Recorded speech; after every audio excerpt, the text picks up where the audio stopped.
Hi, everyone. Welcome to Thanks for Sharing. I am your host, Jackie Pack, and I am so happy to have you joining me here today. So, one thing I want to maybe give a shout out or a thank you or make an announcement about. So, I have been able to upgrade my mics for the podcast. A couple years ago, I was having a lot of issues with my mic. Well, I thought it was my mic. It turned out not to be my mic, and I had to find a different platform to record on, and because it was just having weird issues and it was kind of staticky, and I don't know what happened. I went back to my initial mic and it seemed to work okay, but I have gotten feedback, and I appreciate feedback. I got feedback that when Rachel and I record together, or probably anybody, Rachel and I record live together. And I think the other guests that I've had on, we record remotely. So mics have not been an issue. But when Rachel and I get together, we like to record in person because we talk a lot in person, and our best conversations probably happen in person. And so I don't know, we just thought we like the vibe when we are recording together. And we were recording with just one mic, which I know, I've watched the YouTube videos. I know that's not the best thing to record with one mic for two people, but it was what I had in my budget. It's what I could do until recently. And so between some of my Patreon memberships and a donation I've received a couple of donations to my podcast, I was able to upgrade mics so that next month, just in a couple of weeks, when Rachel and I record our podcast episode, we will each have our own mic. And that's going to be exciting. And I'll have two tracks, and I'll have to exactly figure out how to make that work, how to put the tracks together. I've read about it and I've watched videos on it, so I'm sure I will be able to make it happen. But right now, I haven't done that before. And so that'll be exciting. And hopefully that improves the quality of the recording, the sound of the recording. And you will be able to hear both of us much cleaner and crisper and all of that fun stuff. So thank you to those who've become Patreon members. Thank you to those who have made donations to my podcast. That's always exciting. My next mile marker is I need to get a camera. I need to be able to have a camera so that I can get the different shots, that people do with podcasts, so that it has both Rachel and I. Right now we use the Owl. I think it's an office meeting device that came up. I think it came about in 2020 when everybody was going remote for online meetings, and it allows a 360 view. We use it for staff meetings and we use it for some of our groups, but it doesn't have the best camera quality out there. But that's what Rachel and I use when we record. So you can see the two of us in a screenshot together. You can see Rachel, you can see me individually. But I know it's not the best camera quality. It's just what I have. And so like I said, my next goal, my next thing that I'm saving for is to be able to get cameras so that I have more quality cameras when I'm recording with another person or two other people or whoever. So anyway, I just wanted to say thank you to those who have become Patreon members. Thank you to those who have made a donation to the podcast. I really appreciate it. I put that money back into the podcast so that I can upgrade and, become more legit. So on to today's podcast episode. Today, I wanted to talk about betrayal blindness. So I talk a lot about betrayal trauma, and this goes along those lines, and it's somewhat different. And so, just a little background. I think I became familiar. Ethan, actually, one of my employees who has been on the podcast and hopefully will be returning shortly for regular monthly episodes. Ethan introduced me to the concept of betrayal blindness, and Jennifer Freyd, who was one of the people who coined that term and has actually done, her and her team and other people that she works with have done a lot of research looking at betrayal blindness. And so I have read a couple of articles of hers. Ethan had sent me one initially, and he and I have had some brief conversations about that concept. But I recently bought one of her books. So she has 2 books out there. Let me just tell you a little bit about Jennifer. So she is a professor in the psychology department at, I can't remember now if it's the University of Oregon or Oregon State, or I don't recall. I should have looked that up. But betrayal blindness was coined by research psychologist Jennifer Freyd. In her books, Betrayal Trauma, The Logic of Forgetting Childhood Abuse, which was put out in 1996, and Blind to Betrayal. So I have that book here. This is the book that I recently purchased and read and want to be pulling from. Today I'm going to be pulling from and quoting some of the things she has in that book. So that book is called Blind to Betrayal, Why We Fool Ourselves That We Aren't Being Fooled. And that was released in 2013. So the term betrayal blindness stemmed from her research on childhood abuse and then expanded to other forms of relational betrayal trauma, one of which was infidelity. That's not the only things that she was looking at, but one of those areas that that concept of betrayal trauma referred to, and particularly relational betrayal trauma, was infidelity. Dr. Freyd was intrigued when she found story after story of infidelity where everyone seemed to know the partner was cheating except for the spouse. And, in retrospect, the spouse, when they sat down and were kind of interviewing these people, the spouse could start to recount numerous red flags or obvious signs of their partner's suspicious activities that they just hadn't seen. Or they quickly accepted their partner's false justifications or false stories. These are terms of gaslighting, or these are not terms, not terms. These are forms. That's the word I'm looking for. These are forms of gaslighting.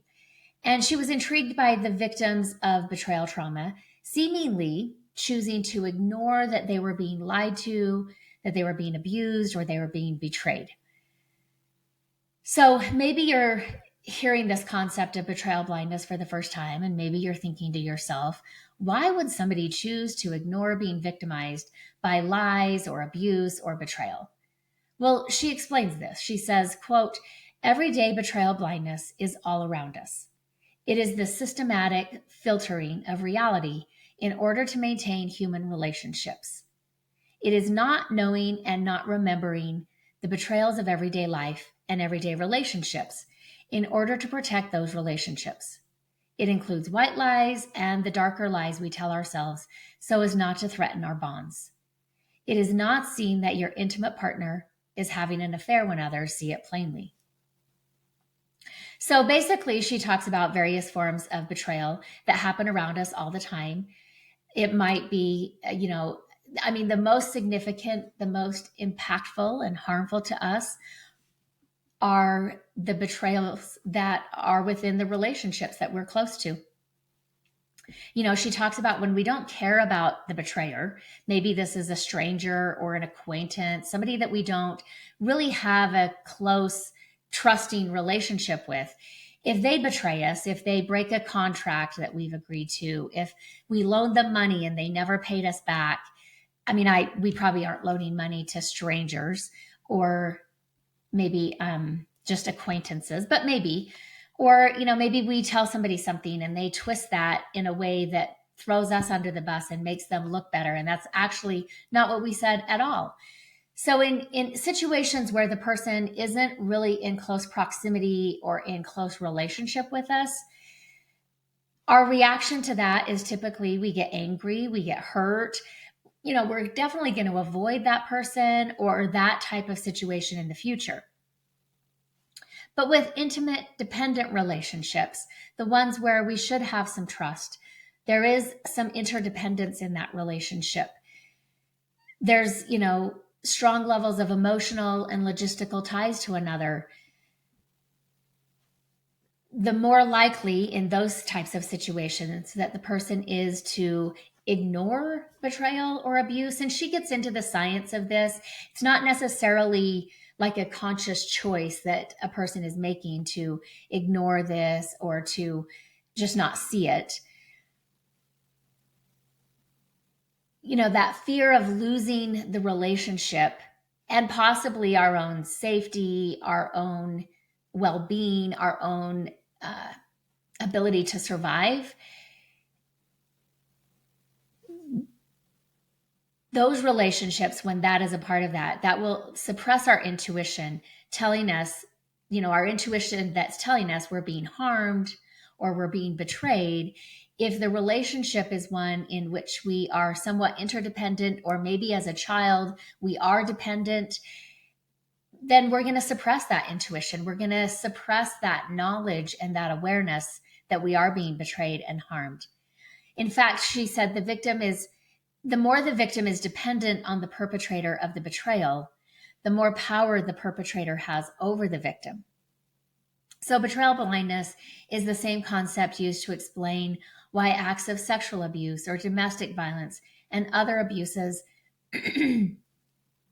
at the hands of loved ones often go uncovered, they go unacknowledged, and they go unchanged. Nothing else happens. Freyd says, I'm not exactly sure how to say her last name, so Freyd is the way it looks phonetically, I think. But she talks about how this typically happens when the people or institutions on which a person depends for survival significantly violate that person's trust or well-being. She says, quote, "It's a deception that is not fully recognized because attachment trumps betrayal detection." Now, when I read that, it kind of took me a minute. I had to think about that for a minute. Not that it's a difficult concept that she says in that quote, but it kind of just hits you in the gut. Or, it just kind of causes all the feelings to come up. So again, let me just say that. It's a deception that is not fully recognized because attachment trumps betrayal detection, meaning that our human need to attach in our close relationships is more vital to us, or a higher priority to us as humans than detecting betrayal within those relationships. So again, we're going to talk about this. I'm going to use some quotes from her book, and we're going to just talk about how all of this comes about and what we do with it. How do we get out of this? How do we heal from betrayal blindness? So just to kind of go back again, betrayal blindness means not seeing what is there to be seen. So in many ways, it's not really hidden from us, but our nervous system, our psyche, our threat system will hide these things from us because knowing them calls us to action. She talks about this in the book. Like, if we're aware of something that is happening, that is wrong, or that goes against our values or goes against who we are, then in those moments we're called into action. And if we're not able to take that action, if we're not able to remove ourselves or create a different scenario for ourselves, then what's the point of knowing it, right? So we will suppress that awareness, and we might have a sense of it. Or she talks about how oftentimes when this happens with kids, and a lot of times when I have talked about betrayal trauma on the podcast, I'm talking about partners of sexual addicts. I know I've had female clients who come in and they're definitely identifying with betrayal trauma and the concept of betrayal trauma, but their spouse isn't hitting the criteria for addiction, for sexual addiction. They're just not hitting that criteria. So often they'll come in, the ones that I have worked with at least, will come in and they will say, like, they're hiding, they're lying. I know they're a sex addict because I'm experiencing betrayal trauma. And often what I will say to them, and what I want to say today, is betrayal trauma can come it can happen for partners of sex addicts, but they're not the only people who can experience betrayal trauma. And so, on the one hand, I totally believe that they have experienced betrayal trauma, and that's why they're identifying with, the descriptions and the characteristics of betrayal trauma.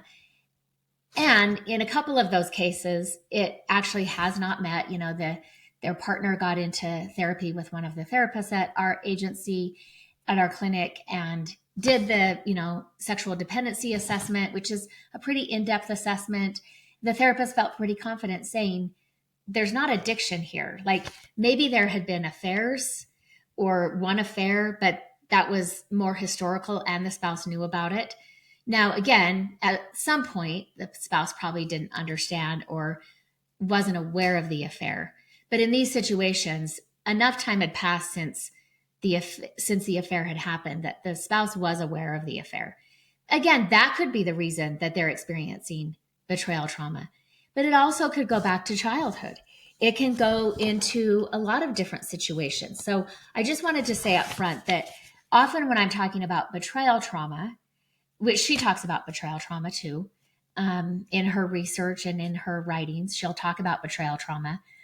And, she does, I don't know that she talks about sex addiction. She doesn't, in this book that I've read and the articles that I've read, I don't know that she necessarily says sexual addiction or talks about sexual addiction.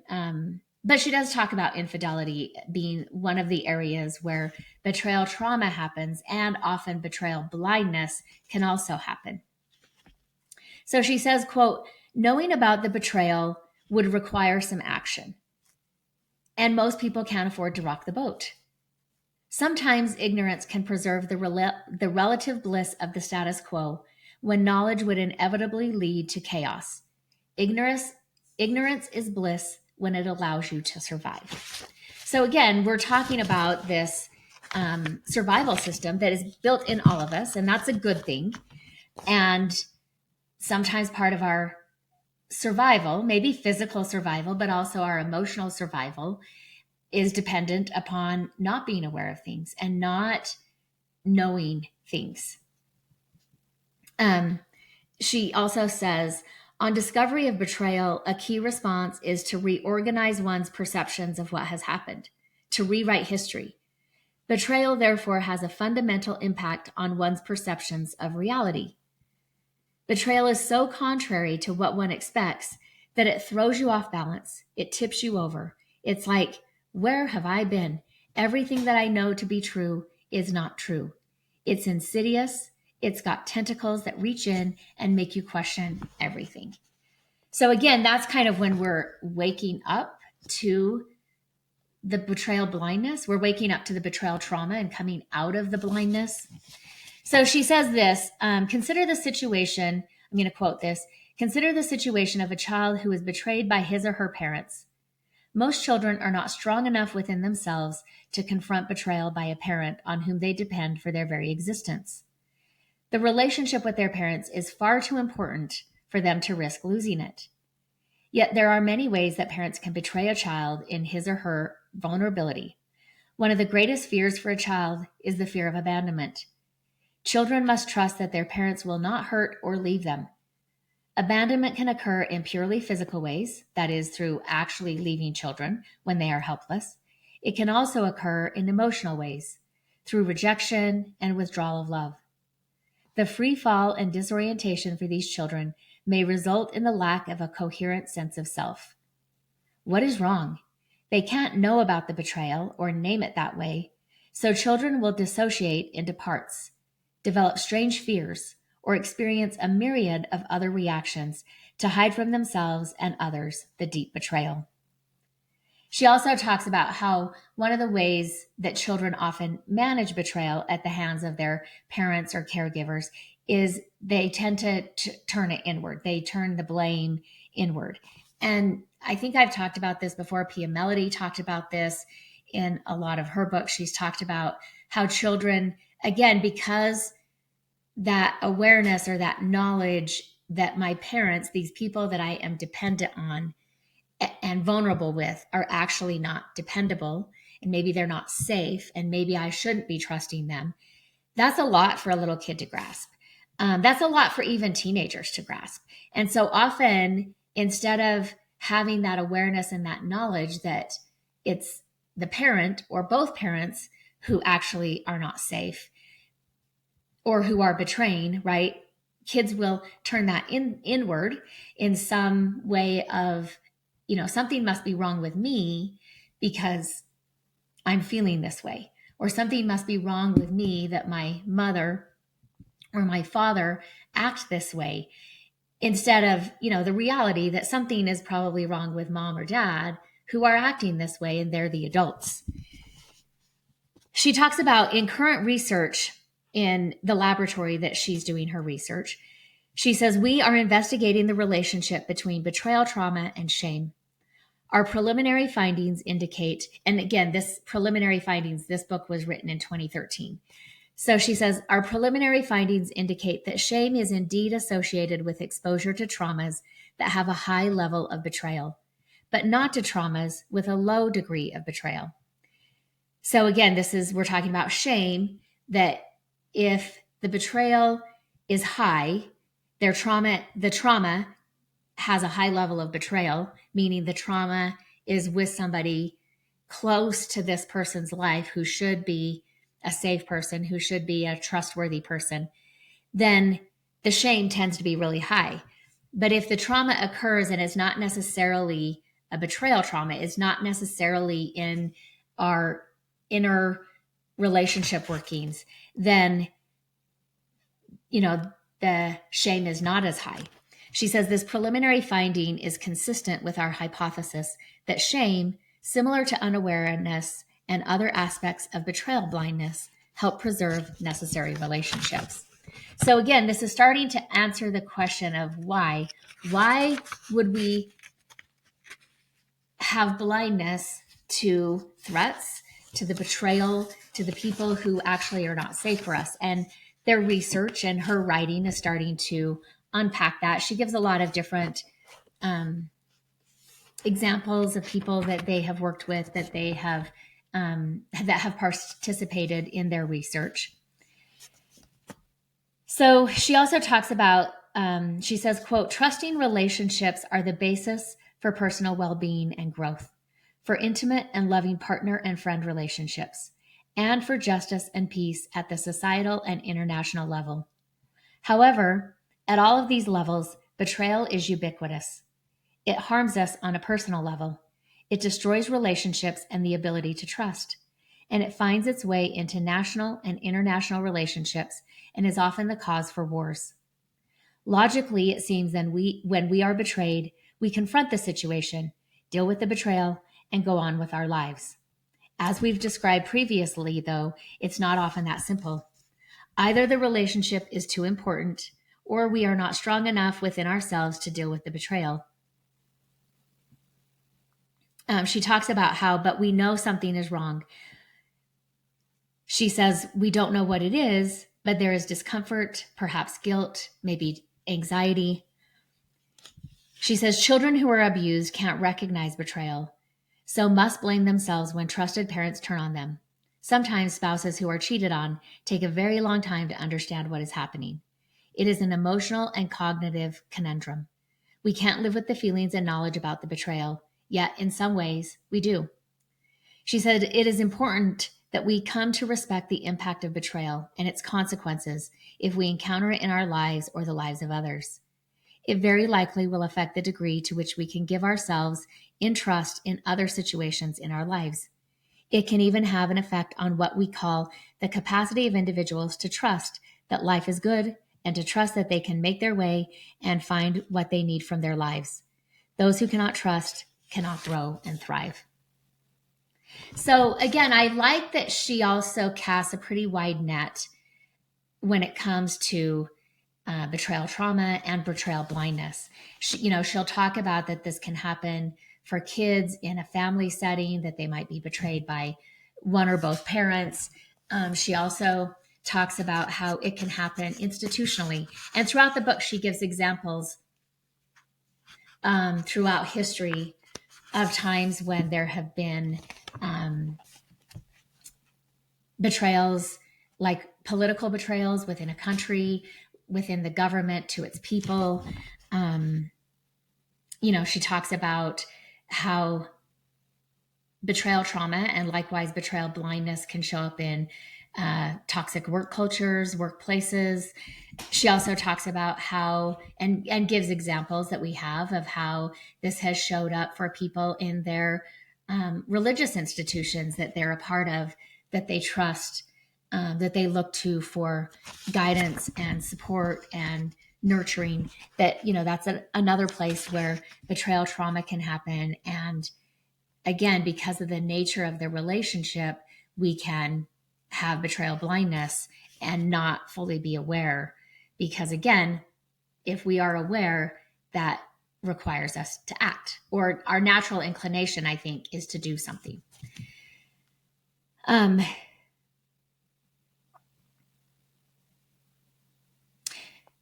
So she talks about using the word blind, or betrayal blindness, and she kind of will say, like, she's acknowledging that, let's see, did I underline what she says? She says, it is because of the inability to see what is right there in plain sight that we use the word blindness. She says, while this word captures our intended meaning, it can be sometimes troubling as well. So she says, the fact that this same word denotes a person with a physical condition and also has a more abstract meaning can both reflect and contribute to ableism. And she says, there's this assumption, ableism is this assumption that there is a normal, correct body versus a disordered or incorrect body.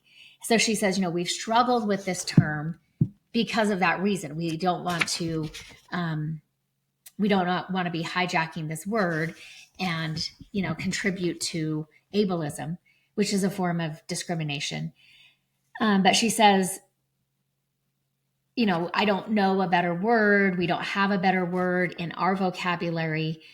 She also says, in the case of the word blind, the connection between knowledge and vision is explicit. The earliest known meaning of the word root was not sightlessness, but confusion and darkness. The word blind has evolved over time to have two interrelated primary meanings. One, unable to see, and two, unwilling or unable to perceive or understand. So she says, we use this phrase betrayal blindness to include both of those meanings. It's an inability to see, and it's also an unwillingness for, survival reasons, not just for stubbornness, but an unwillingness or an inability to perceive or understand the things that are right in front of us. But she says, I think there are reasons why some of this language comes about through the language of the body.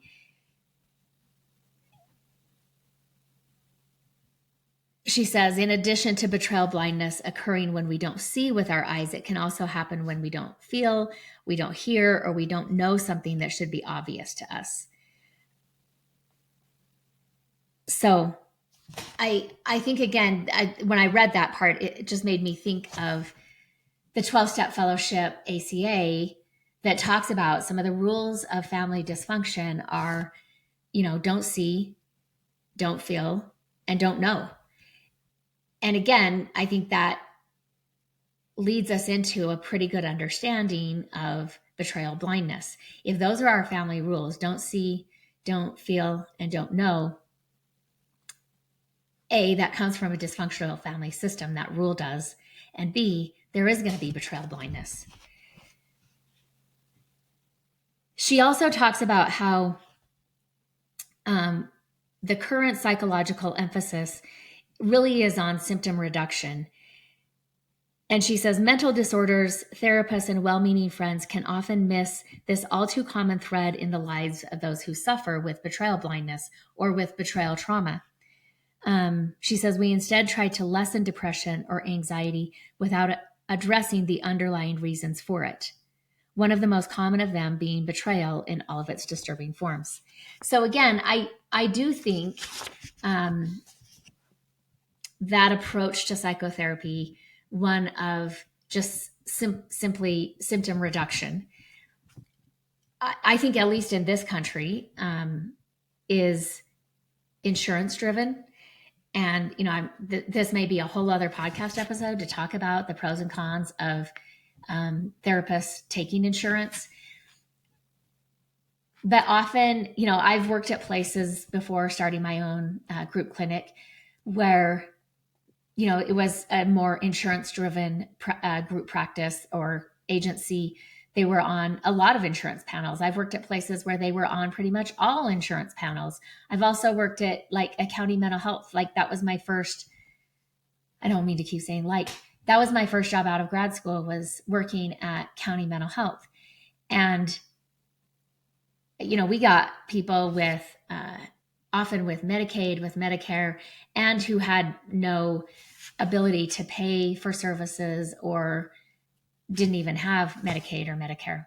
So I think often that is driven to be more of a short-term time in therapy because, insurance, in order to be profit-driven, which in our country, insurance companies are profit-driven, they cannot be covering people for, 10 years, which sometimes complex PTSD can take years and years of therapy to actually get to those underlying causes of whatever those symptoms are, and to actually, move somebody from mental health issues into more mental health growth and health and wellness.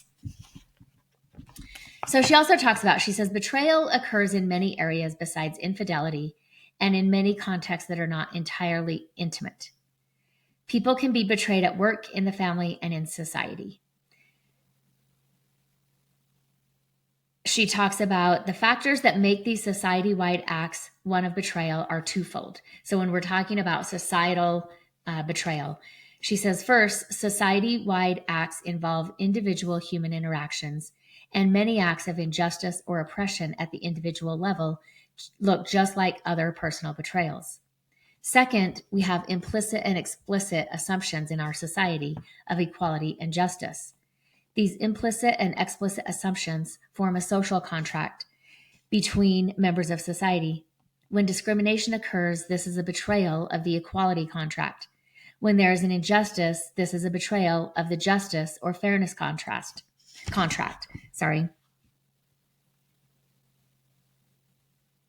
So, she talks about how sexism and racism play out in, that's one area I didn't talk about, in like legal situations.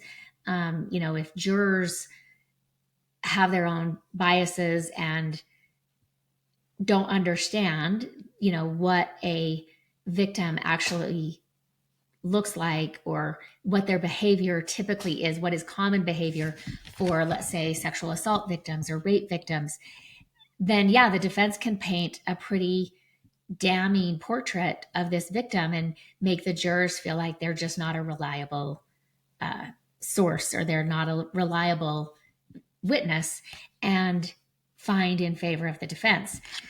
And she talks about how some of that is due to a misunderstanding, maybe a lack of education about those types of things.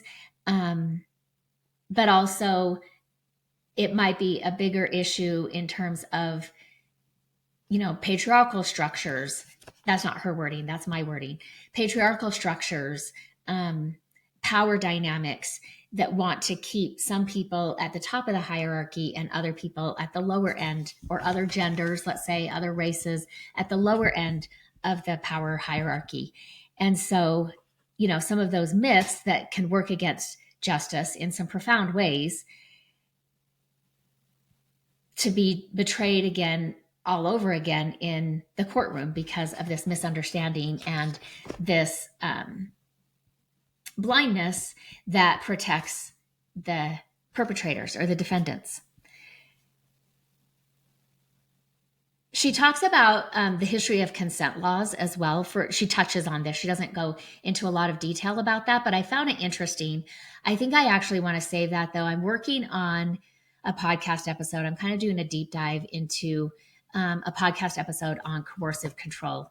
I'm not ready yet. I don't know when I'm going to be ready to record and release that podcast episode. But coercive control also talks a lot about consent. And so I think some of that will be interesting to include in that podcast episode. So I'm not going to really go into a lot of details about the history of consent laws. But she does say, I wanted to just hit some of her quotes. She talks about, she says, quote, sexual assault law currently draws inconsistent lines regarding the age of consent and is largely insensitive to other aspects of the power differential, such as formal roles of authority and power that can vastly reduce a person's ability to freely consent.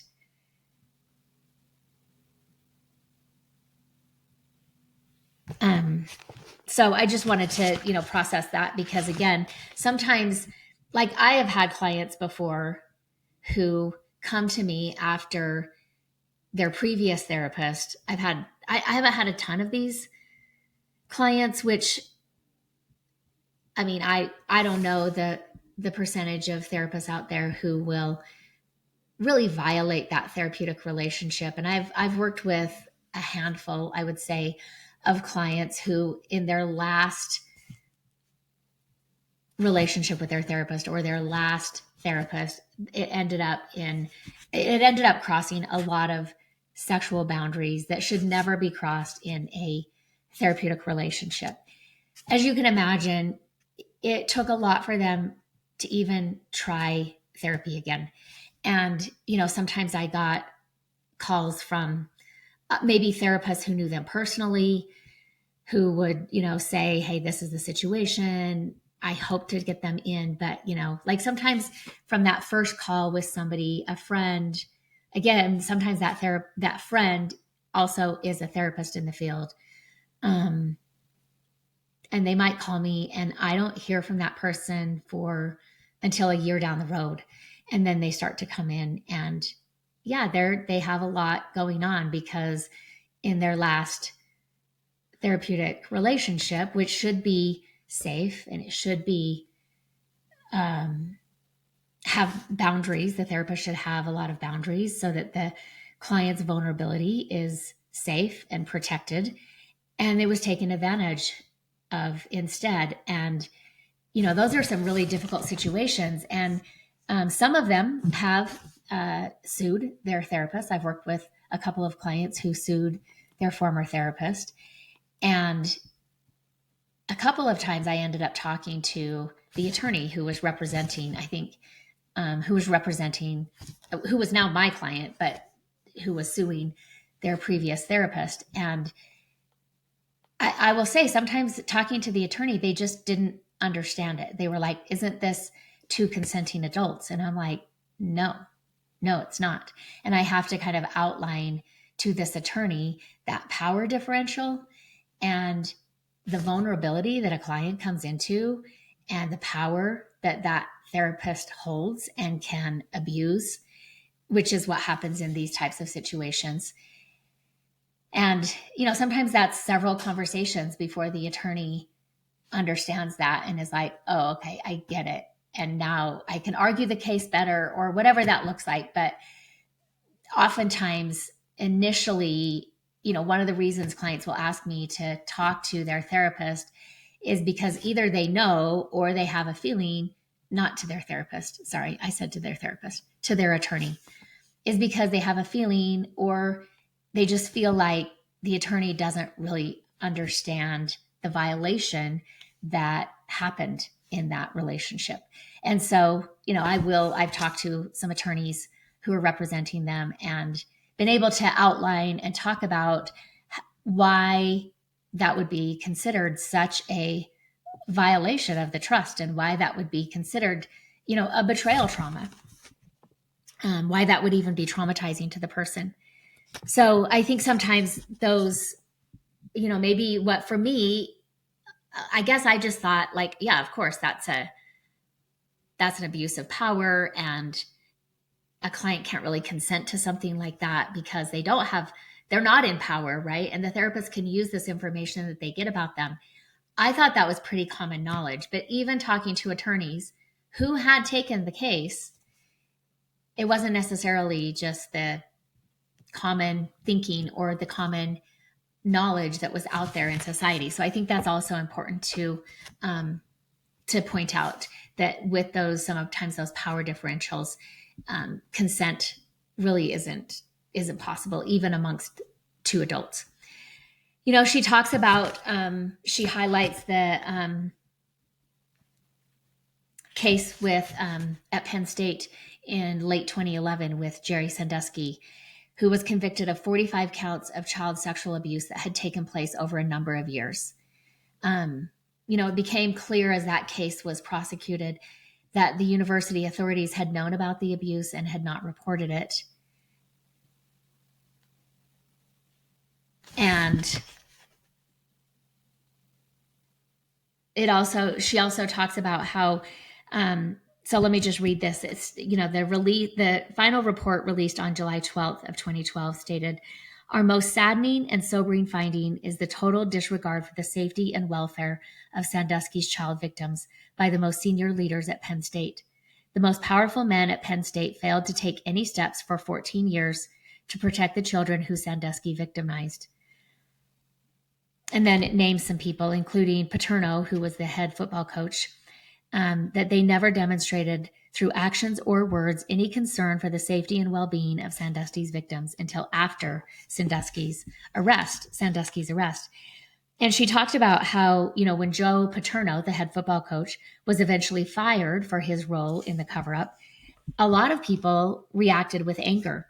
They were really not about the child abuse and not about the fact that he aided in covering up the child abuse that he was aware of because he had walked in on it a couple of times, but that he had been fired. And so she says here, the initial cover-up of the abuse and the later protests from some people are examples of institutional and societal betrayal blindness. Again, that they would be they would be blind to the people who were betraying or were perpetrating, and they were angry at the victims, right, that ended up causing the firing or causing the change, who rocked the boat or disrupted the status quo. She also talks about military sexual trauma and betrayal blindness. She says one context in which institutional betrayal trauma has recently come to light is that of military sexual trauma. So they're talking about, there was a press release that was issued by the Service Women's Action Network and the American Civil Liberties Union that noted, quote, "The government's refusal to even take the first step of providing comprehensive and accurate information about the sexual trauma inflicted upon our women and men in uniform and the treatment and benefits military survival traumas receive after service is all too telling.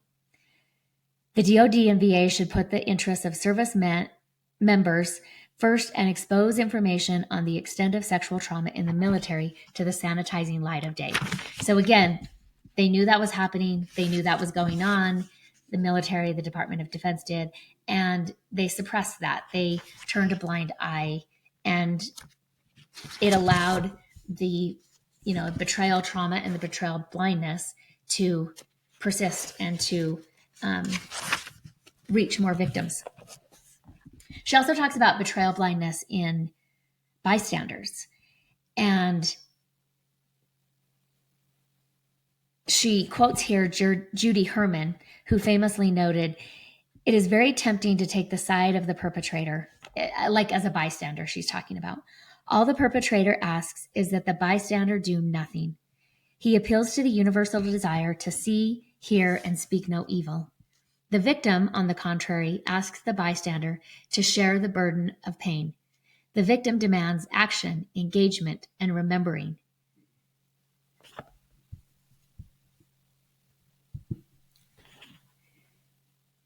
So she says, quote, "Implicit in this eloquent statement is the idea that bystander blindness protects the bystander by maintaining the status quo and helping him or her avoid risk, whereas to see the betrayal puts the bystander in the position of having to do something that can risk the bystander's status and comfort. And, she gives a couple of other examples of betrayal blindness in bystanders. One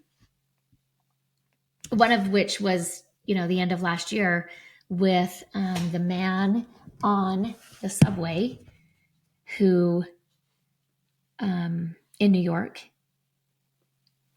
I'm just going to pause this really quick. So a white man was accused of fatally strangling Jordan Neely, a homeless Black man. This was in June of 2023 in a New York City subway car. And, he was homeless. The bystanders, there was a lot of bystanders there watching this happen and watching the incident, as one of the riders, and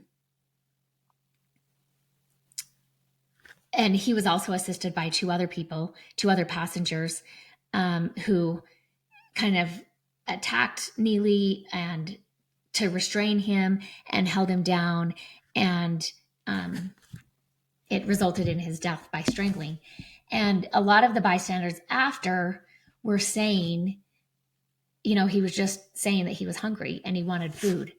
And it ended up getting him killed. And it did result in charges of manslaughter. I don't think, if I'm remembering correctly, I don't think he was convicted though. So let's go back again. So Jennifer Freyd first developed this concept of betrayal trauma theory in the early 1990s. And she was trying to make sense of one particular puzzle. Why would some people forget traumas that happened to them? So that was her initial question when she started looking into betrayal trauma, and then eventually landed with this concept of betrayal blindness. So she said, betrayal trauma theory was first created to account for massive forgetting and unawareness. The core idea is that forgetting and unawareness help the abuse victim survive. The theory draws on two facts about our nature as social beings and our dependence and reliance on others. First, we are extremely vulnerable in infancy, which gives rise to a powerful attachment system. Second, we have a constant need to make social contracts with other people in order to get our needs met. This has led to the development of a powerful cheater-detector system. These two aspects of our humanity serve us well. But when the person we are dependent on is also the person betraying us, our two standard responses to trouble conflict with each other.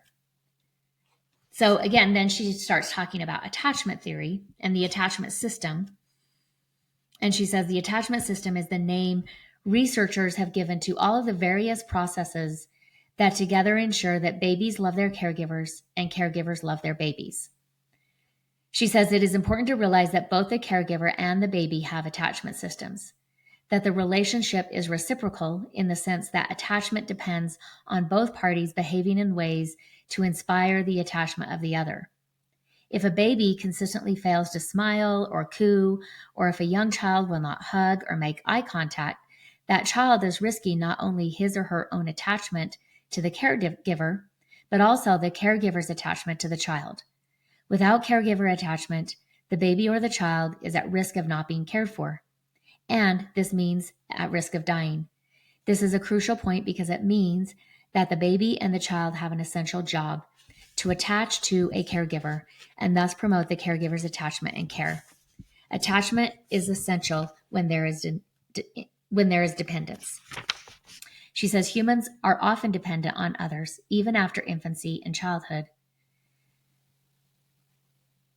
In this attachment system and the need to maintain relationships even in adulthood, it can drive our blindness to the betrayal of people who are important to us. So, and she talks about this too, especially in regards to infidelity. And I have found this to be true in the state that I work. And we talk about this sometimes as a team. So I know CSATs in other states. I talk to CSATs in other states. And There are some differences. I don't think it's only happening in Utah, but I think in states that tend to be more conservative, that tend to have more patriarchal traditional roles in marriage. So we have mom staying at home with kids and dad being the primary breadwinner, sometimes the only breadwinner. That I would say that is a common scenario here in Utah. And so there can be this betrayal blindness, and it can persist even when there could be red flags. Sometimes when I'm talking with a partner and we're going back and we're talking about what were some of the signs that you saw. Now, up front, that's not a question I'm going to ask because they didn't see them. But as they get to know me, as they feel safer, and as they're opening more and more up to their own betrayal trauma and even this concept of betrayal blindness, they can start to talk about some of those signs that either they were talked out of their intuition, or they were just lied to and maybe too easily believed the lie that they were told. And we can start talking about like what they knew, right? The other question that often I will get to in my work with partners, again, I'm not going to do this up front, but at some point, the question becomes necessary to ask, what about your story explains marrying a sex addict and experiencing betrayal trauma in this marriage or in this relationship? Now, again, I can't do that too early. Timing is important when we ask that question. But I think it starts to move them into their own work and understanding their own family dynamics, the family of origin dynamics, their previous relationships, their previous narrative, their life story that led to them getting into this marriage, that led to that level of betrayal. One of the things I find, though, is particularly if they're a stay-at-home mom, and in Utah, I mean, I don't think we have maybe as big of families as we did when I was growing up. It's not uncommon for me to work with clients who came from, they're adults now and married and have their own families, but maybe they came from a family of 9 kids or 11 kids. But even today, let's say that, I'm working with a partner and we're talking about their betrayal blindness in this relationship. And they are able to kind of recognize that I really haven't worked since I got married. And maybe they got married at 19 or 20. So they got married young. They're like, I have 5 kids, 6 kids. I couldn't support myself. I couldn't go get a job that would bring in money that is sufficient for me to be on my own and raising 5 kids and not go into poverty. And, that's often a reason why there was the betrayal blindness. There is something about that survival that kicks in. It may not be about, well, it could be about physical survival because, again, when finances are tight, it just makes having living arrangements, safe living arrangements, and all of those needs, the needs to buy kids clothes and to prepare them to get back to school and to have food, all of that becomes, really difficult. And, they've been a stay-at-home mom. They've, on a full-time basis, been caring for the needs of the family and the needs of the kids. And now they have to consider adding a full-time job to that really doesn't even bring in the income that's needed. And so I find here in Utah, that's a reason the betrayal blindness lasts, I would say, a long time.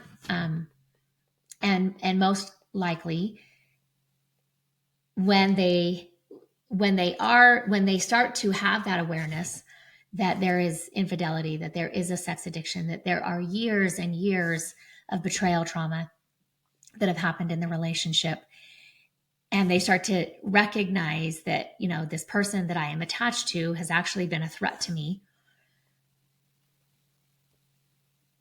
It takes a long time for them to get there. and for them to decide that leaving the marriage is going to be the best option. Now, usually, I mean, if we can engage the addicted partner in therapy, and they'll engage in their own work, and they'll start to get sobriety, and they'll start to get traction in their recovery, then maybe we can salvage the relationship.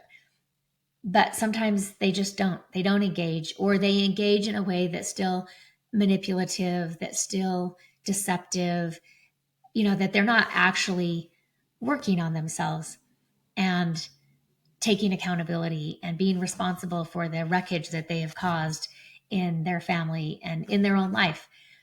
And so then sometimes it does become, either you're going to live with this threat and stay married to the person, or you're going to divorce this person and live with the threat of maybe not being able to provide and have a lifestyle that you want for yourself and your kids.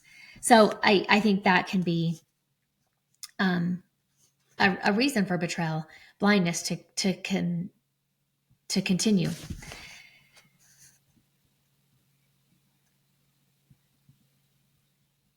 So she also talks about that after 20 years of research on betrayal trauma, they have compelling evidence that betrayal traumas can be powerfully toxic to a victim. She says betrayal trauma theory explains the double bind a victim faces. On the one hand, they need to protect themselves against betrayal, but on the other hand, they are attached to this caregiver. And it leads to a host of reactions. She says memory impairment about the betrayal. There's eventually even a risk for developing mental and physical distress.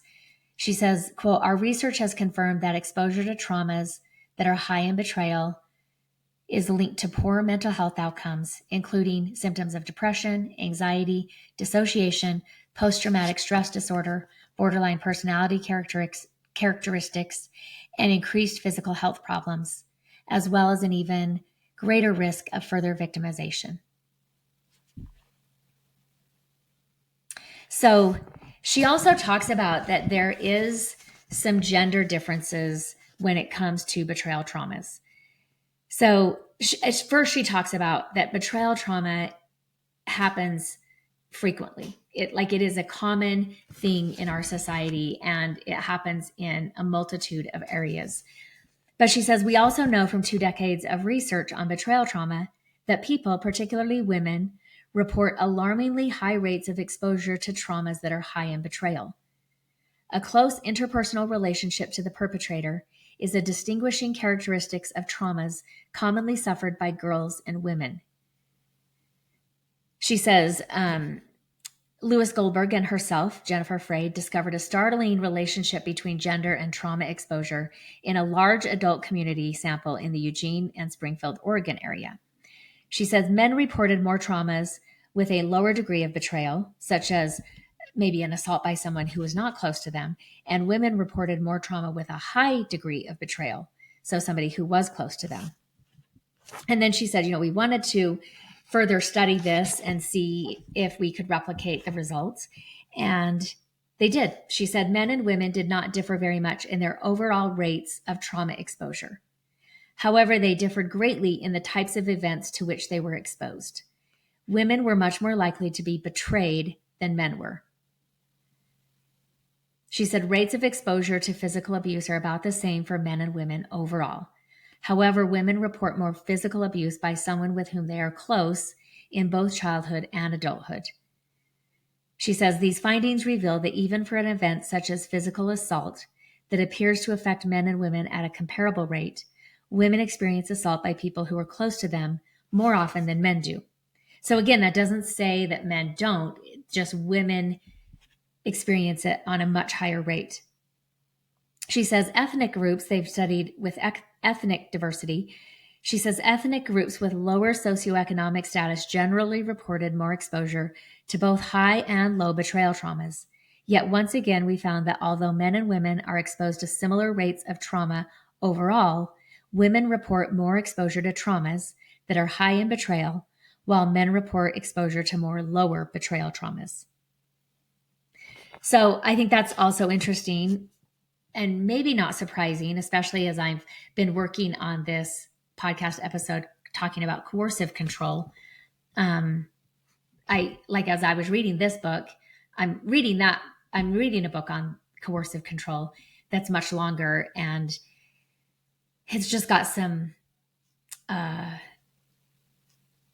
hard stats and hard research to read. I find that I can maybe do 45 minutes a day of that book, and then I kind of have to take a break just for my mental health. So she says, we've seen that betrayal is common, and very often people respond to betrayal by not fully seeing it and by not knowing about it. By remaining blind, victims or bystanders protect their place in the world, in society, and in relationship to others. By not seeing betrayal, victims are not motivated to disrupt the status quo. And this is why people remain blind. But what about how? How does that happen? So she says part of the answer to the how question resides in social factors. So this is part of the answer to how. How people can deceive others, how perpetrators groom victims to be blind, how governments hide their own betrayals, how society conspires to turn a blind eye. Another part of the answer to the how question is psychological. How people can deceive themselves, how the individual human mind can put on blinders to filter out incoming information, how the individual mind can channel information out of awareness, and how people can forget.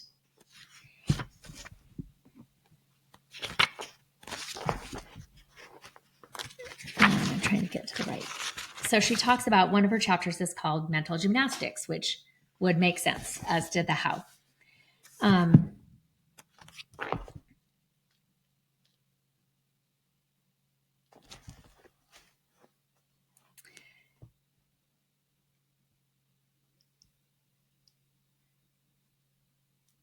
see.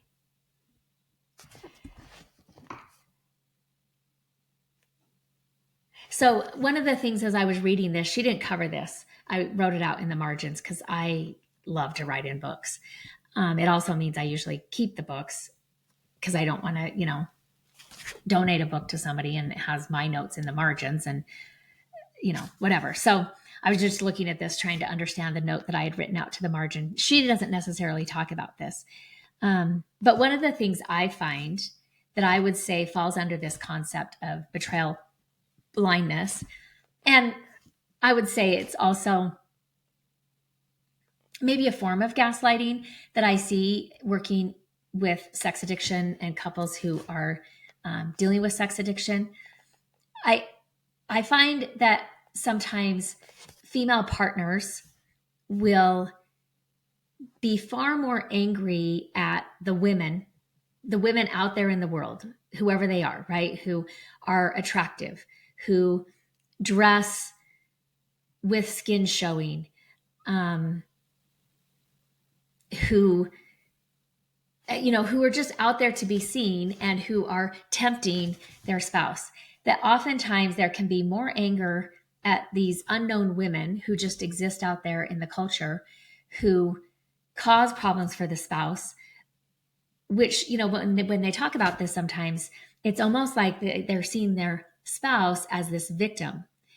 Now, I think a couple of things go into that. I think often, if that's the case, when the partner is really angry at women, not a particular woman, like not an affair partner woman, but just women, attractive women in our culture. Sometimes the male addict has, kind of set up that dynamic. They've been deceitful, or they have lied and gaslit and said, like, I was just doing this and this woman hit on me and she gave me a kiss. I wasn't doing anything. I walked away. And so they're downplaying it, and they themselves are putting themselves kind of in this victim role. And often that's not the actual story, but it's one that partners will believe, right? And it makes them really angry at these women who are victimizing their spouse, right? Who are tempting him to have thoughts, or tempting him to then see an attractive woman, objectify her sexually, go home and watch porn or whatever, right?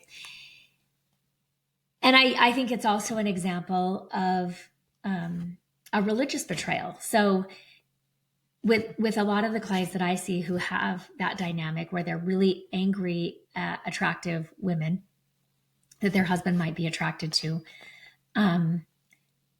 usually I mean, again, in Utah, we have a lot of clients who are active participants in the LDS faith or have been in the past. Sometimes, they've gone through a deconstruction process and are no longer, or they were raised in the church, but they're not currently attending or active or participating. But we also have, people, for those of you who aren't from Utah, you may not realize we also have other religious denominations represented. And we get clients from those religious denominations as well. And sometimes they've heard similar messaging that, it's on the women to not have men have impure thoughts, which, is kind of this blame reversal. And we're making an excuse for the person who would be betraying or the person who is having in the impure thoughts. So again, sometimes these myths that support that might be like men can't control themselves. Men, if they see an attractive woman, men are just going to do this, right? They're going to be inappropriate. They're going to have impure thoughts. And so again, it puts the blame or the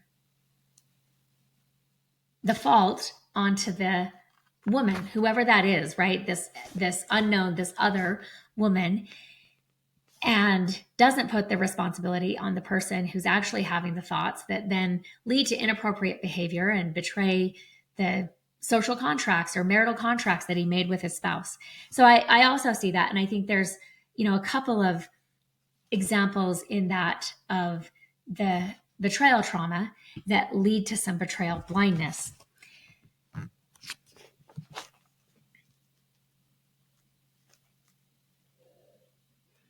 So she also talks about that, the human mind is marvelously convoluted, she says.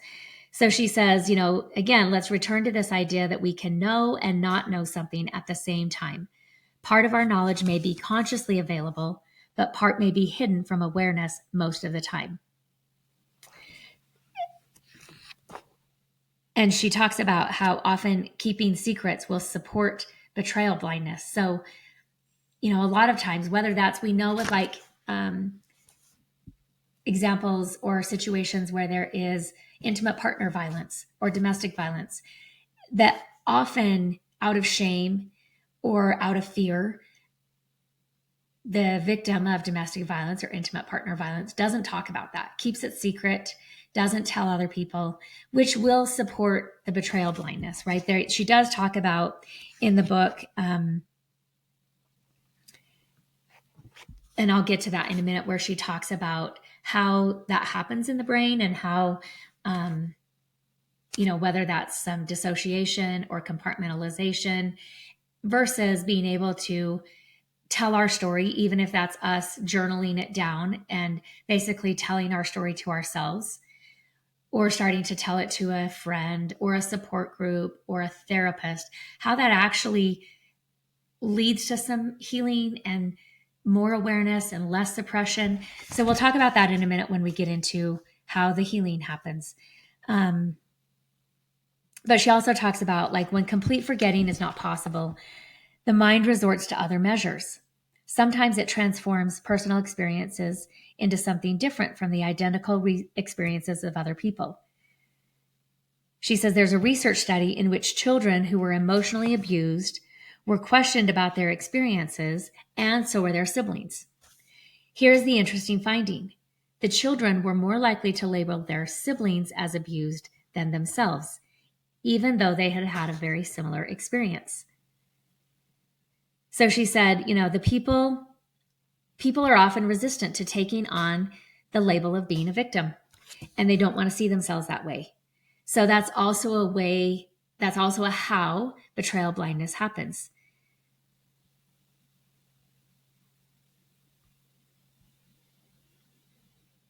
Or, they will think that this person, the abuser, doesn't have control over their anger. Let's say they don't have control over their thought process. They don't have control over their sexual desire.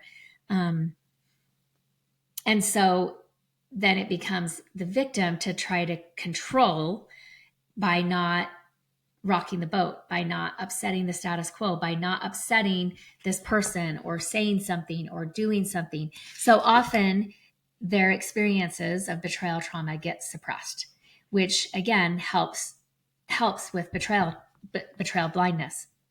So she also talks about meta memory. So meta memory is having a memory for memory, right? So remembering that we remembered something.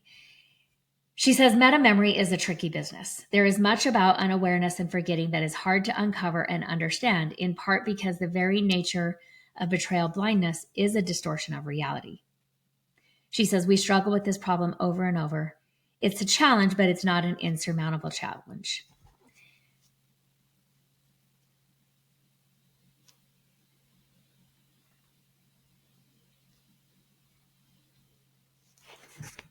So here she quotes another research study that indicated that childhood victimization is statistically related to adult victimization. She says abused women are more likely to have been abused as children than are non-abused women. Such correlations refer to statistical probabilities, not deterministic patterns. So she uses the example like, for example, smoking may increase the risk of lung cancer, but not every smoker gets cancer, and not every lung cancer patient was a smoker. So again, it's a probability, but it's not a guarantee, so to speak. She says, furthermore, there isn't only one factor that predisposes someone to betrayal blindness. Many factors interact with one another in complicated ways, including genetic factors, childhood abuse, and gender socialization.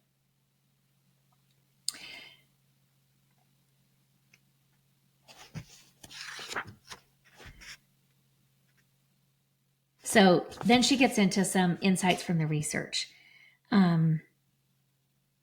So again, going back to, let's talk for a minute about metacognitions. It's that conscious awareness of our own mental process. And a cognition is a thought, right? So she says learning more about such a mental experience at the time that it occurs may eventually help us unravel the mysteries of the how question. Numerous individuals have told us stories of betrayal blindness, and we've asked them about their experiences at the time of being confronted with evidence of betrayal. Some can remember briefly feeling that something was odd or weird, but then not allowing themselves to dwell on that.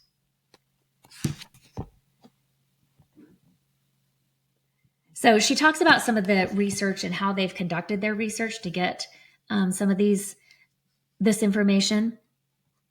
She also talks about dissociation and how that plays a pretty significant part, both in betrayal trauma, right? Dissociating, kind of going someplace else when something distressful or upsetting is happening.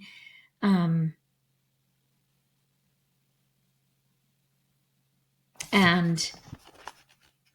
so dissociation with betrayal trauma, and then also with betrayal blindness.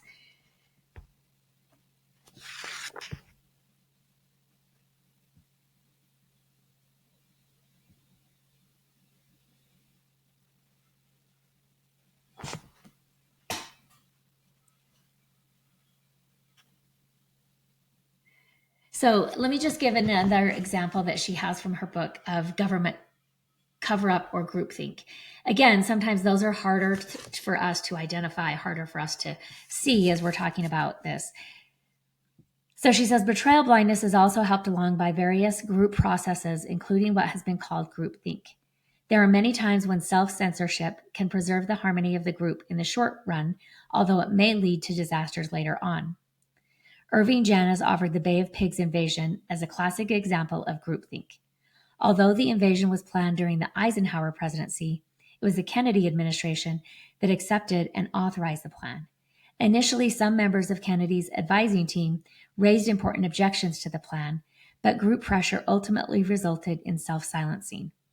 The advisors began to believe the impossible, and the result was a fiasco.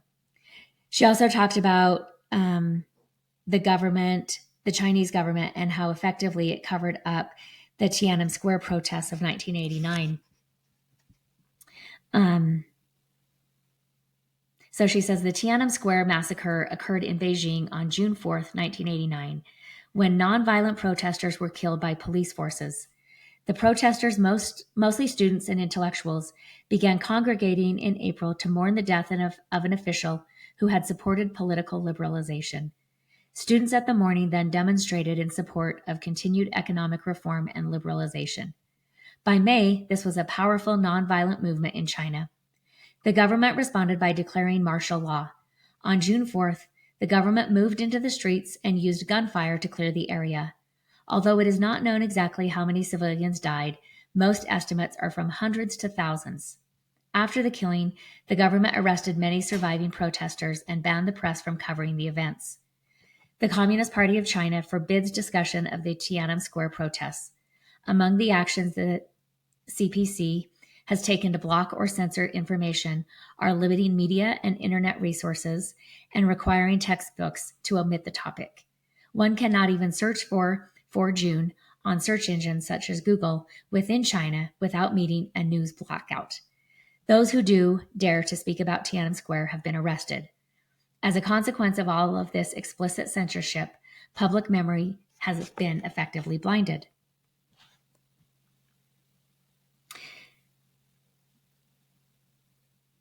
She also talks about medical doctors who have been convicted or arrested for killing patients.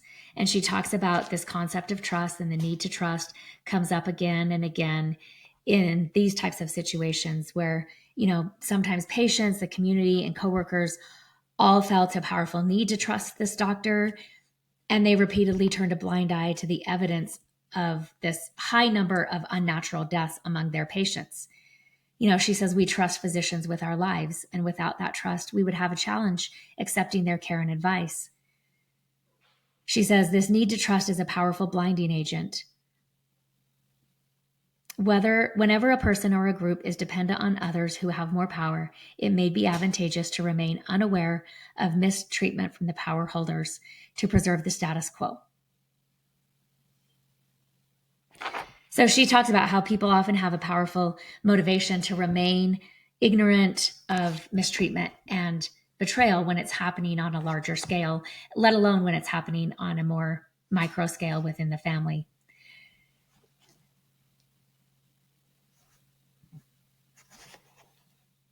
So she also talks about how betrayal blindness is toxic to ongoing relationships, with people having a difficult time trusting that there are people who are not going to be, who will not engage in trauma-inducing things as part of the relationship.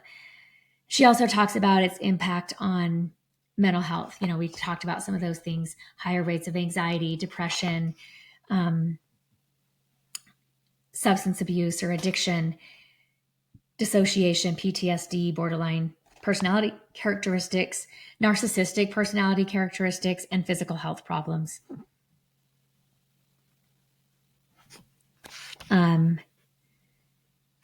So let's get to how do we start to heal from betrayal blindness. So she talks about, number one, we have to start having awareness around it. But she also says there are advantages to not knowing about betrayal. Relationships can continue. We don't risk big changes happening in our lives. If we're comfortable enough, it is possible not to know, at least on the surface. We will know that something is wrong. We can't trust. We have difficulty growing and thriving in relationships. Perhaps we become depressed and closed in on ourselves rather than taking the risk of caring and sharing ourselves. The discovery of betrayal, the breakdown of betrayal blindness, always seems to bring about a profound new awareness. Our world is not the same. Discovery inspires new values, beliefs, behaviors, and loyalties. Someone who was trusted is now acknowledged to be unsafe. Perhaps even the world seems less safe. As sober and frightening as the newfound reality may be, freedom from betrayal blindness also opens up new possibilities for intimacy and growth. Given its insidious underbelly, how does one dare break free of betrayal? So again, she talks about, that's the end of that quote. She talks about, that sometimes this process of knowing, sometimes the evidence just becomes undeniable. Um, or maybe we've come to a place in our life where we're safe enough for the truth to start to break through, and for us to have some awareness. Or maybe we have enough social support to help us through that process. And maybe some of that social support feels safe enough that we think, maybe I can start to trust people with this story. She talks about that we reach a point where we can risk that free fall of dropping into knowing. And she says this knowing about betrayal is interesting. We usually think we know something or we don't, but it turns out that there are different ways to know things, end quote. So this is where she talks about that concept of shareability and, the difference between our private knowledge versus our public knowledge. So she says, shareability theory proposes that through the sharing of information, through communication, internal knowledge is reorganized into more consciously available, categorical, and discrete forms of knowing. This means that information we have never shared with others is organized differently than information we have shared. So disclosure affects the way we know our own experiences internally. She talks about how a lot of childhood abuse and interpersonal violence happen without the opportunity for communication. Sometimes as kids, we just don't have the language to express it. Sometimes it's because of shame that it's not communicated. But she says, by not disclosing to ourselves, we are able to avoid disclosing to others. Once we do disclose to others, it changes how we understand an event ourselves. So she says, let's put this another way. Information inside our heads is often difficult for us to gain access to in words. That free fall we've been talking about, how do you put that into words? It's often a long and difficult period of time when we're struggling with finding the right words that seem to fit our experience. When we do find good enough words, we can begin to share our experience with others. It becomes transformed from free fall into, quote, my friend betrayed me and it hurt. This is not an easy transformation, and as we figure out the words and share our experiences, things become more obvious to us. Now, I remember one of the times I had two really good friends in high school that I hung out with a lot, and people just kind of assumed that we were always together, and a lot of times we were. And as adults, we would get together. Our birthdays are spread out enough that getting together quarterly meant we were getting together for each other's birthday meant we were getting together quarterly, and then we usually get together around the holidays. So we'd get together, every 3 months or so throughout the year. And I think one of these times, I don't remember if I was talking to them after my dad passed away or if it was after my mom passed away.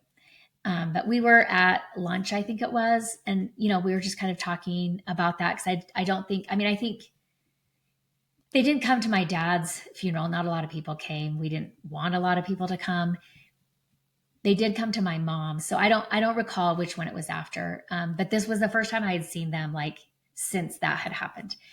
And I just started getting a little bit more open. Again, this was not the first time I started talking about some of my experiences. So I was just talking specifically about my dad. And often I will just say, my dad really wasn't a nice guy. And I don't even know that he was a good guy. And I'll usually say something like, there was a lot of abuse and violence from him towards all of the members of my family. Maybe not my youngest siblings, because, my mom did divorce him when they were still fairly young. But, definitely between him and my mom, and definitely between him and the 4 older kids. And so we were just kind of talking about this, and my one friend didn't really say anything. She was just kind of listening. But the other friend was like, oh no, I thought your dad was a really nice guy. And in my mind, I was thinking, how many times did you even meet my dad? I didn't have people come over to my house because I mean, often he wasn't there, but I just didn't know what was going to happen at my house. And so, for her to be saying like, "Oh no, I thought he was a really nice guy. I thought he was super nice." I just was like, "Oh yeah, he wasn't." But I did stop talking about it because I thought, okay, she's uncomfortable with this. I don't know why, but she's uncomfortable and it's not worth continuing to talk about. And then I think I did talk about this in 2020. So, one of my good friends, I think we started being really good friends in kindergarten. And we kind of parted ways our sophomore year of high school. Nothing like bad happened. We just hung out with different people. We were just into different things. So like if I ever ran into her or saw her at school or something like that, I would say hi and we might be friendly and talk. I think she came to my wedding. I went to her first wedding. She's been married twice. And so, we would talk to each other, but we just didn't really see each other very much. We just, that process of living different lives or whatever started early in high school. And in 2020, both of our birthdays are in May. And so in 2020, she messaged me on Facebook and just said, "Hey, happy birthday." We were both turning 50. And she was just like, "Can you believe we're 50?" And she was like, "Let's get together for lunch." Right. And I was like, or she's like, "Let's just get together." And, people say that to me all the time. And so I was like, "Oh yeah, I'd love to get together. I know. I can't believe we're 50. I think her birthday is like less than 2 weeks after mine. And she responded and was like, "Okay, well, what's your schedule like? Does next week work? Is there a time next week we can get together?" And it kind of caught me off guard because I guess I'm used to a lot of people saying, "Let's get together," and nothing happens. And so I was a little taken back when she was like, "How does next week work? What works for you next week?" And she kind of gave me her schedule. And so we got together that next week. And when she picked up some dinner and, we just met up. Again, it's COVID. We were kind of having a safe COVID dinner in the backyard. And so I met up with her and, we're just kind of like, "Oh my gosh, how are you?" And, the general chit chat, even though it had been like over 30 years probably. And then she just said to me like, "I have a question for you. And I have wanted to ask you this for years." And I'm like, "Okay, shoot." Like, I'm like, what question would she have for me? And she just asked me, she's like, "Was your dad a good person?" And I said, "No, he wasn't." And she was like, "I didn't think so." And it was such a stark, because I think that experience with my other friends had happened less than 10 years previous, right? But it stuck with me, that I just couldn't really talk about it with them. Versus this friend who was like, "I want to know these things." And she had some good questions. And, she said to me, she said, "Jackie, your dad scared the shit out of me." And, I just kind of listened to her. And she said, "And I don't even know how many times I was at your house when your dad came home." She's like, "I don't even know if your dad knew my name." She's like, "But he scared the shit out of me." And I was like, "Oh, okay." And she said, "And I've thought about it all these years." And she's like, I don't, I think, she's like, "I don't think your dad, I never saw a reason to be so scared of your dad." She's like, "I think I was picking up on your fear of your dad. And I think your dad scared the shit out of you." And I was just like, yeah, yeah. And I mean, I think I had come to some of those words, but I had never had somebody validate that for me. Not even my siblings really could validate that for me the way that she could. And again, she was in my life, from kindergarten on. And she just said, like, "All I knew is if I was at your house and your dad came home, we were out of there. Like, we did not stay." But she's like, I think I picked up on your fear," which was actually really healing for me and validating for me as I was, finding the language and starting to tell my story and put words to what had happened. And, we had a great conversation. I mean, she also had some other questions about other things about my family that I hadn't even considered.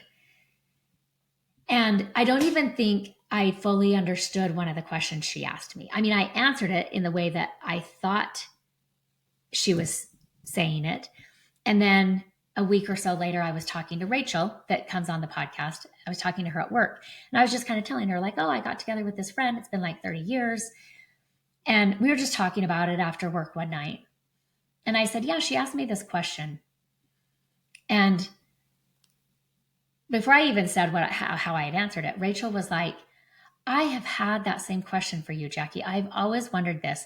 And then she just kind of spouts out her theory, which, of course, that's what my friend was insinuating. I had not, like, I still had some blindness to that, I guess. And so when Rachel just said it, I kind of like felt like she kicked me in the gut, but I also felt there was some truth to it.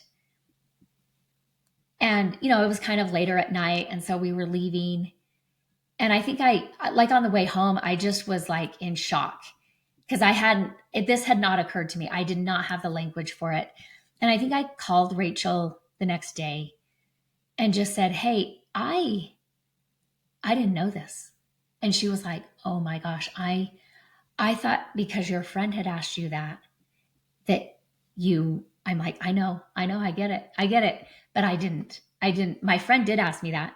But then when you said, yeah, this is my theory, I've had the same question and here's my theory. That's when those dots hadn't connected for me yet. So again, she talks about some great ways if you know somebody who starts talking about their betrayal. She has some great examples that she has also researched about how to listen. And she also says like a moderate degree of interrupting them and asking questions or adding to the conversation actually makes them feel safer in talking with you. So I think I would just recommend reading the whole book. But then at the end, she does talk about, and this would have been my guess, is how we heal from betrayal trauma and betrayal blindness. Number one, we have to have a safe place that we ourselves recognize, if we've experienced the betrayal trauma, that we ourselves recognize as a safe place. And she does say, there's a lot of people who this is their therapist's office. For the first safe place that they've encountered, it is their therapist's office. And I've had clients who have told me that as well.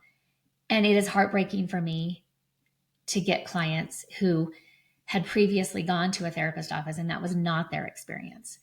And it takes even longer for them to start to recognize that this is safe and that you can start to explore and wonder and talk and look for the language. And, that like safety goes a long way to starting to have more awareness and to have a more upfront and honest relationship with the truth from your story. And so she talks about the importance of safety. She talks about the importance of hope. That oftentimes people, let's say that, their first safe encounter with a person is their therapist. But they start to think, well, if this person is safe, and this is just a person, I mean, maybe they have some training and that's why they're a therapist, but this is just a person. And if they're safe, maybe there's other people that I can have in my life that are also safe.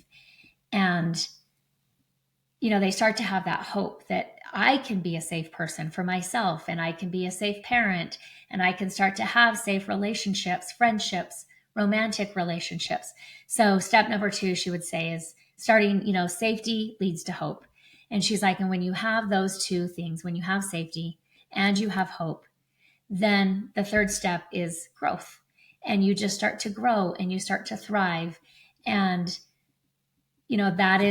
that is the healing process for betrayal trauma and betrayal blindness is safety, hope. And when we have those two factors, we start to thrive, we start to grow, and we start to fully embrace who we are as a person and our authentic self. At the end of this episode, I want to remind you that there's something meaningful in every chapter. Don't wait to share your story. until it's finished. Until next time, Jackie.